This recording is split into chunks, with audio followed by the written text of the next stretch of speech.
Assalamualaikum my dear students, today our topic is types of computer। आज हम देखते हैं कि कंप्यूटर की कितने टाइप्स हैं। तो लेट स्टार्ट। इस स्लाइड में देखते हैं आपके हमारे सामने इस इमेज में बहुत सारे कंप्यूटर हैं, अलग अलग टाइप के दिखते हैं, दिखने में लगते हैं कि अलग अलग टाइप्स के हैं। तो इसकी जो हमारे रोज़मर्रा ज़िंदगी में कंप्यूटर इस्तेमाल होते हैं और बहुत अरसे से यानी with the passage of time the technology gets changed, इनकी टेक्नोलॉजी चेंज हो जाती है वक्त के एतबार से, इनकी फंक्शन चेंज हो जाती है। तो इस एतबार से अलग अलग टाइप्स होते हैं कंप्यूटर के। तो आज हम उन्हीं को देख लेते हैं। पहले हम नज़र डालते हैं कि इनकी जो क्लासिफिकेशन है, कंप्यूटर की जो क्लासिफिकेशन होती है वो किस बेस पे होती है। तो पहली बेस जो बनाई गई है वो है जनरेशन पे, कि जनरेशन के बेस पे अगर हम कंप्यूटर्स को देखेंगे तो हमारे पास 5 जनरेशन है। First generation computer, second generation computer, third generation computer, fourth generation computer and fifth generation computer. So we have 5 generation computer. इसको डिटेल में समझने के लिए हमने एक वीडियो बनाई थी, जनरेशन ऑफ कंप्यूटर्स, आप उसे देख सकते हैं। Second is on the base of data processed. Data processing पे अगर हम देखेंगे कि कितने टाइप्स है, तो एनालॉग है, डिजिटल है एंड हाइब्रिड है। ठीक है, तो हम इसको देख सकते हैं। एनालॉग यहाँ पे है एनालॉग, डिजिटल एंड हाइब्रिड। यानी हमारी जो डेटा प्रोसेसिंग होती है सिस्टम में वो एनालॉग होती है, यानी फिजिकल क्वांटिटीज़ या इलेक्ट्रिसिटी या हाइड्रोलिक ये जो सिग्नल्स होते हैं वो इसमें इस्तेमाल होते हैं, या डिजिटली जो हमारा सिस्टम आज का होता है ये डिजिटल होता है, या हाइब्रिड यानी इसमें दोनों होते हैं। तो इससे कहते हैं, यानी इसमें हम कह सकते हैं कि classification on the base of data processed हुई है, यानी डेटा जो प्रोसेसिंग होती है, डेटा की प्रोसेसिंग होती है, उस बेस पे अगर हम सिस्टम को क्लासिफाई करेंगे। Next is on the base of size and capacity. Size and capacity के एतबार से देखेंगे तो कंप्यूटर के इतने टाइप्स हैं, यानी सुपर कंप्यूटर होते हैं, मेन फ्रेम कंप्यूटर्स होते हैं, मिनी कंप्यूटर्स होते हैं, मोबाइल कंप्यूटर्स होते हैं जो आजकल के नए कंप्यूटर हैं, so micro computers and quantum computers. So ये हुए on the base of size and capacity. तो एक्चुअल में आज हमें इसी पे नज़र दोहरानी है, ये वाला हमारा असल में हमारा टॉपिक आज का है। सो कुछ और भी है हमारे यहाँ on the base of purpose. On the base of purpose क्या है, यानी कोई स्पेशल पर्पस का होता हो या general purpose. General purpose computer, normally जो भी हम कंप्यूटर देखते हैं डेस्कटॉप होते हैं वो जनरल पर्पस कंप्यूटर्स होते हैं, लेकिन कुछ होते हैं स्पेसिफिक पर्पस, यानी कुछ किसी खास काम के लिए, ठीक है, इस्तेमाल किए जाते हैं। तो आगे इन पे बात आएगी। Late us move ahead. Starting with the first one, that is micro computers. Micro computer किसे कहते हैं? एक ऐसा कंप्यूटर जो दिखने में छोटा ही होता है, बड़ा ज़्यादा नहीं होता है, स्मॉलर स्केल का होता है, and generally synonym for the more common terms, जिसे हम इस स्मॉलर स्केल को कंप्यूटर को पर्सनल कंप्यूटर कहा जाता है। पर्सनल कंप्यूटर यानी पीसी के नाम से भी इसे जानते हैं। ये डिज़ाइन किया गया है एक यूज़र के लिए, यानी फॉर एन इंडिविजुअल, एक इंसान के लिए, एक यूज़र के लिए इस कंप्यूटर को बनाया गया था। तो माइक्रो कंप्यूटर में ये सारे क्या क्या आएंगे? माइक्रो कंप्यूटर में ए सिंगल प्रोसेसर यानी सिंगल माइक्रो चिप प्रोसेसर इसमें होता है, आप देख सकते हैं इसमें यहाँ लिखा गया है, ठीक है, यानी सिंगल चिप माइक्रो प्रोसेसर होता है, और इसमें सारे वो सिस्टम आएंगे जो सिंगल चिप माइक्रो प्रोसेसर होते हैं, या हम कह सकते हैं जिनमें एक ही इंडिविजुअल यानी एक ही यूज़र इस्तेमाल एट ए टाइम कर सकता है। फॉर एग्जांपल इसमें कौन कौन से टाइप्स हैं? फॉर एग्जांपल हमारे लैपटॉप्स आएंगे, डेस्कटॉप्स आएंगे, ठीक है, कैलकुलेटर्स आएंगे, ठीक है, mobile phones, notebooks, work stations and embedded system. जितने भी एम्बेडेड सिस्टम है वो सारे के सारे माइक्रो कंप्यूटर हैं। तो इस पे ज़्यादा क्वेश्चन पूछा जाता है माइक्रो कंप्यूटर्स में, यानी अब हमसे पूछा जा सकता है कि पर्सनल कंप्यूटर या लैपटॉप क्या है? ये माइक्रो कंप्यूटर है, मिनी कंप्यूटर है, सुपर कंप्यूटर है, मेन फ्रेम कंप्यूटर है? तो ऐसे क्वेश्चन पूछे जाते हैं। Sorry.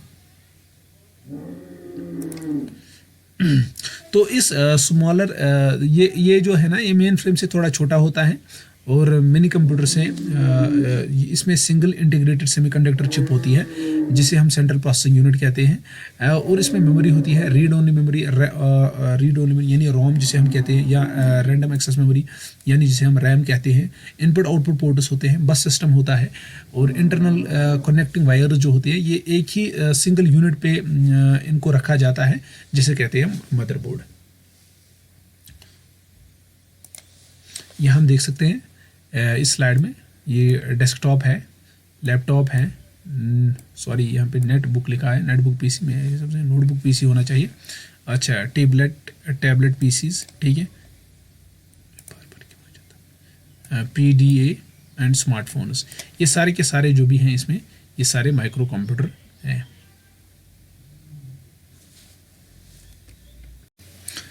Next is mini computers. Mini computer जो होते हैं ये स्मॉलर होते हैं, लेस एक्सपेंसिव होते हैं एंड लेस पावरफुल होते हैं दैन मेन फ्रेम कंप्यूटर्स और सुपर कंप्यूटर्स, लेकिन at the same time they are more expensive and more powerful than personal computers. यानी हम कह सकते हैं ये सुपर कंप्यूटर या मेन फ्रेम कंप्यूटर और यहाँ दूसरी साइड से अगर हम माइक्रो कंप्यूटर, इन दोनों के बीच में जो कंप्यूटर होगा उसे कहा जाएगा मिनी कंप्यूटर। और इसका इस्तेमाल कहाँ पे होता है? इसका इस्तेमाल होता है साइंटिफिक पर्पज़ के लिए और इंजीनियरिंग के लिए, बिजनेस ट्रांजैक्शंस के लिए, बिजनेस ट्रांजैक्शन प्रोसेसिंग जो होती है, file handling and database management, यानी बड़ी बड़ी प्रोसेसिंग के लिए इसका इस्तेमाल होता है। ये कंप्यूटर बनाए गए थे 1960s में एंड ये ज़्यादा उतने कामयाब नहीं रहे अपने जिस मकसद के लिए इनको बनाया गया था। तो ये IBM और उसके जो कंपटीटर्स हैं उन्होंने बनाए थे। तो बाकी आप इस स्लाइड को पास करके आप इसकी पूरी इंफॉर्मेशन पढ़ सकते हो। Let's move ahead. तो ये एक मिनी कंप्यूटर का एक कंप्यूटर है, ये उसकी एक इमेज है मिनी कंप्यूटर की, आप इसको देख सकते हैं। Moving ahead, next is main frame computers. Main frame जो होते हैं इनका नाम ही है मेन फ्रेम, इनका जो कैबिन होता है जिसमें CPU होता है ये बड़ा होता है, that is why it is called as mainframe. एक बड़ा सा एक बड़ा सा फ्रेम होता है, उसकी वजह से इसका नाम पड़ा है मेन फ्रेम, या इसको कभी कभार कहा जाता है बिग आयरन भी, ठीक है। ये कंप्यूटर नॉर्मल कंप्यूटर जैसा होता है, बट इसका जो साइज़ होता है वो बहुत बड़ा होता है और ये बल्क ऑफ डेटा प्रोसेसिंग के लिए इस्तेमाल होता है। जैसे अगर हमारी कोई सेंसस होती हैं या इंडस्ट्री में जो इस्तेमाल होते हैं कस्टमर स्टैटिस्टिक्स के लिए, तो ऐसे ही हमारे रिसोर्स प्लानिंग के लिए लार्ज स्केल्स ट्रांजैक्शंस जो होती हैं उनको प्रोसेस करने के लिए हम इसका इस्तेमाल करते हैं मेन फ्रेम कंप्यूटर का। तो ये बड़े होते हैं लेकिन उतने भी बड़े नहीं होते हैं कि सुपर कंप्यूटर से कम्पीट कर रहे हैं, सुपर कंप्यूटर से थोड़े कम ही, उतने एक्सपेंस में और पावर में उससे कम होते हैं, लेकिन जो हमारे मिनी कंप्यूटर और जो हमारी माइक्रो कंप्यूटर है उनसे बड़े होते हैं, ठीक है। तो मेन फ्रेम कंप्यूटर जो होते हैं वो ऑफनली इस्तेमाल होते हैं सर्वर के लिए, इस सर्वर के लिए इस्तेमाल होते हैं। इनका जो कैबिन है मैंने पहले ही बताया था वो बड़ा होता है, उस वजह से इनका नाम पड़ा है मेन फ्रेम कंप्यूटर्स। बाकी आप इस स्लाइड को इसको यहाँ पास करके, वीडियो को पास करके बाकी सारी डिटेल जो है वो आप पढ़ सकते हो। Let's move ahead. तो हम यहाँ देख सकते हैं एक मेन फ्रेम कंप्यूटर, आप इस इमेज में देख सकते हो मेन फ्रेम कंप्यूटर दिखने में कैसा लगता है। Next is super computer. ये सुपर कंप्यूटर एक ऐसा कंप्यूटर है जो परफॉर्मेंस की बेस पे इसे अलग किया गया है, यानी ये एक हाई लेवल परफॉर्मेंस कंप्यूटर है। जो जनरल पर्पस कंप्यूटर होते हैं उनकी जो परफॉर्मेंस होती है वो मेजर की जाती है मिलियन इंस्ट्रक्शंस पर सेकंड के एतबार से, यानी कितने मिलियन इंस्ट्रक्शंस पर सेकंड वो परफॉर्मेंस देते हैं, यानी इतने इंस्ट्रक्शंस वो एक सेकंड में कितने मिलियन इंस्ट्रक्शंस को अंडरस्टैंड करते हैं। लेकिन अगर हम सुपर कंप्यूटर की बात करें तो वहाँ फ्लोटिंग पॉइंट ऑपरेशन पर सेकंड्स के एतबार से हम इनको मेजर करते हैं, फ्लोटिंग पॉइंट ऑपरेशंस पर सेकंड, जिनको हम शॉर्ट में फ्लॉप्स भी कहते हैं, FLOPS फ्लॉप्स। सो बहुत ही एफिशिएंट कंप्यूटर हैं, बहुत ही इनकी जो परफॉर्मेंस है वो हाई लेवल है। तो इनका जो इस्तेमाल होता है ये कंप्यूटेशनल साइंस में इनका इस्तेमाल होता है, यानी कंप्यूटेशनल साइंस में इनका काम होता है। जैसे हमारी वेदर फोरकास्टिंग हुई, जैसे हमारी क्वांटम मैकेनिक्स हुई, या क्लाइमेटिक रिसर्च जो होती है, यानी ऑयल या for example oil gas exploration के लिए कि जो माइनिंग के लिए इस्तेमाल होती है, या मॉलिक्यूलर मॉडलिंग के लिए, या बायोलॉजिकल माइक्रो मॉलिक्यूल्स, ये ठीक है, फिजिकल साइमुलेशन के लिए, ठीक है, साइमुलेशन के लिए एयरप्लेन्स या स्पेसक्राफ्ट्स के लिए इस्तेमाल होते हैं, या detonation of nuclear weapons and nuclear fusion, ठीक है। ये सारे जो काम है इनसे ही इसी सुपर कंप्यूटर से किए जा सकते हैं। ये मुमकिन है by the use of super computers. और क्रिप्ट एनालिसिस जो कि एक नया टॉपिक है, क्रिप्ट एनालिसिस, इसमें भी इसका अच्छा खासा काम है। ये एसेंशियल होते हैं, मतलब ये क्रिप्ट एनालिसिस भी पॉसिबल है because of this super computer. So let us move ahead. So ये आप देख सकते हैं एक इमेज इसमें दिखाया गया है सुपर कंप्यूटर। तो इससे अंदाज़ा होता है कि ये सुपर कंप्यूटर कितना बड़ा होता है और इसकी एफिशिएंसी कितनी होती है, कितना एफिशिएंट सिस्टम होता है और इसकी परफॉर्मेंस काफ़ी हाई होती है। मतलब सबसे जो हाई लेवल कंप्यूटर कहते हैं वो यही है, super computer. Okay, let's move. Next is quantum computers. Quantum computer जो होते हैं ये बिल्कुल नए हमारे कंप्यूटर हैं जो आने वाले हैं। ये कंप्यूटर जो हैं इनको क्वांटम कंप्यूटर एक्चुअल में जो हमारे इलेक्ट्रॉन्स होते हैं उनकी जो पोजीशन होती है, अगर आपने क्वांटम थ्योरी पढ़ी है तो ये लफ्ज़ वहाँ से आया है, क्वांटम कंप्यूटर्स।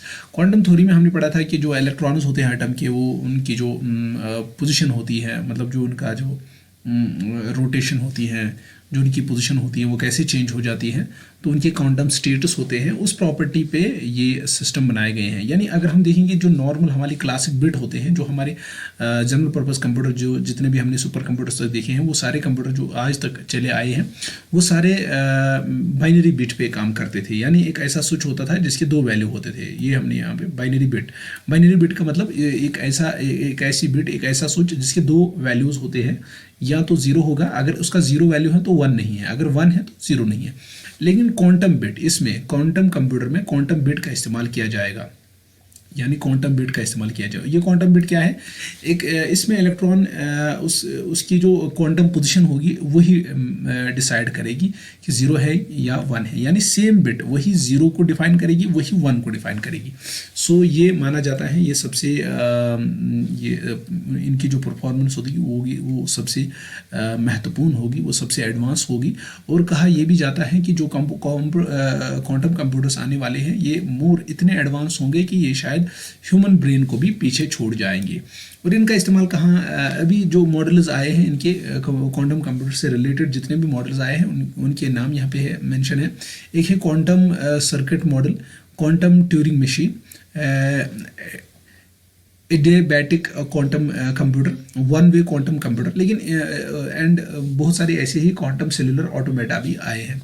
लेकिन इनमें सबसे ज़्यादा इंपॉर्टेंट जो है, यानी जो जो ज़्यादा हिट हुआ है वो है क्वांटम सर्किट मॉडल। पहला वाला क्वांटम सर्किट मॉडल ये ज़्यादा मशहूर हुआ है। तो ये था थोड़ा सा क्वांटम कंप्यूटर के बारे में। ये आने वाले कंप्यूटर्स हैं जो हमें आगे देखने को मिलेंगे। गूगल ने एक बनाया था, चाइना में ने भी बनाया है, बहुत सारे क्वांटम कंप्यूटर्स बने हुए हैं एज ए मॉडल। तो ये देख सकते हैं आप, ये क्वांटम कंप्यूटर दिखने में ऐसा होता है, अब यहाँ देख सकते हैं। मोबाइल कंप्यूटर्स यानी जो पोर्टेबल डिवाइसेस होते हैं या हैंड हेल्ड डिवाइसेस जिन्हें कहेंगे, जिनको हम हाथ में इस्तेमाल करते हैं, जो जिनमें मोबाइल ऐप्स रन होते हैं, या जिनसे हम फ़ोटोज़, वीडियोज़ या जो हमारी कम्युनिकेशन है, चाहे वो वॉइस कम्युनिकेशन हो या डेटा कम्युनिकेशन हो, वो इससे हम करते हैं, वो हम इससे अंजाम देते हैं वो काम। तो ये जो हमारे स्मार्टफोन्स होते हैं वो सारे इसमें आते हैं। इसके दो रेंज होते हैं, या तो स्मार्टफोन्स हो सकते हैं या तो टैबलेट्स हो सकते हैं, ये सारे इसमें आ जाते हैं। क्योंकि ये असल में माइक्रो कंप्यूटर जो हमने पहले पढ़े थे, माइक्रो कंप्यूटर, उसी का एक टाइप है मोबाइल कंप्यूटर्स। ये अलग नहीं है बल्कि उसी का एक टाइप है, लेकिन अभी इनका जो इस्तेमाल है वो इतना ज़्यादा हो गया है कि हमने इसको एक अलग क्लासिफिकेशन में रखा, मोबाइल कंप्यूटर्स। कुछ खास है नहीं, बस वही है जो हमने माइक्रो कंप्यूटर में समझाया था, बस वही है ये मोबाइल कंप्यूटर्स।